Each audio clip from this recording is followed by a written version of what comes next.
కాలంతో పాటుగా పబ్లిక్ మారుతున్నారు, పబ్లిక్ తో పాటుగా నేతలు మారుతున్నారు. ఒక్క నువ్వే పాత చింతకాయ తొక్కు లెక్క అట్లనే ఉన్నావు, మారకపోయినావు. సరేతి, నువ్వంటే అప్డేటెడ్ వర్షను. ఇంతకు ముచ్చటేందో చెప్పు. చెప్తుంటే నడమిట్లా పోసేస్తావు, ఫ్లో మిస్ చేస్తావు. అబ్బో, ఈమె పెద్ద స్టోరీ రైటర్, ఈమె ఫ్లోనే పోగొడుతుందనట. అవును, నేనేం ముచ్చట చెప్పాలనుకున్నా. చూసిర్రా, మా సిరమ్మను ఉత్తిగానే బోల్తా కొట్టేయొచ్చు. నేతలు కూడా మారుతురు అన్నావు కదా.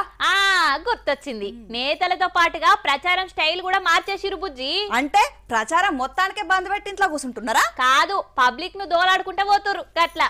ప్రచారం గ్రౌండ్లనే పెట్టాలని ఏం లేదు. గ్రౌండ్ లెవెల్లో ప్రచారం చేస్తే సరిపోతుంది. జనాలే తరలి రావాల్సిన పని లేదు. జనాల దగ్గరికే లీడర్లు పోతే అయిపోద్ది. ఇప్పుడు అన్ని పార్టీలు అదే ఫాలో అవుతున్నాయి.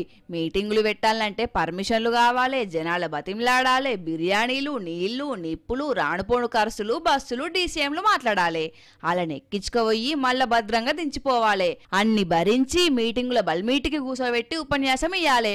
ఊకే వాళ్ళనే దేవులాడుకుంటూ పోతే ఖర్చు తక్కువ, ప్రచారం ఎక్కువ. అందుకే ఈ పద్ధతి ఫాలో అవుతున్నారట. పొద్దు పొద్దుగాలనే పండ్లు తోముకొని ఇన్ని ఛాయ్ నీళ్లు కూడా తాగకుండా బయటకెళ్తుర్రు. ముందుగా ఛాయ్ బండ్ల కాడ అడ్డా పెట్టి ఆడ ఛాయ్ పేరు చెప్పి అచ్చిపోయేటోళ్లను మందలిచ్చుకుంటా ప్రచారం చేస్తుర్రు.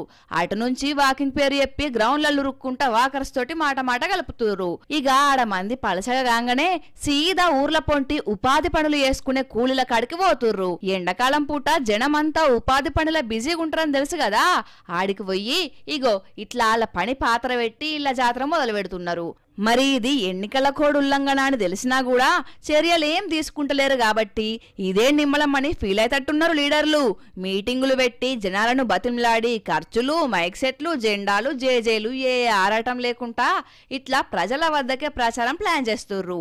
ఆ పార్టీ ఈ పార్టీ, ఆ లీడర్ ఈ లీడర్ అని ఏం లేదు. అందరూ అదే పనులున్నారు.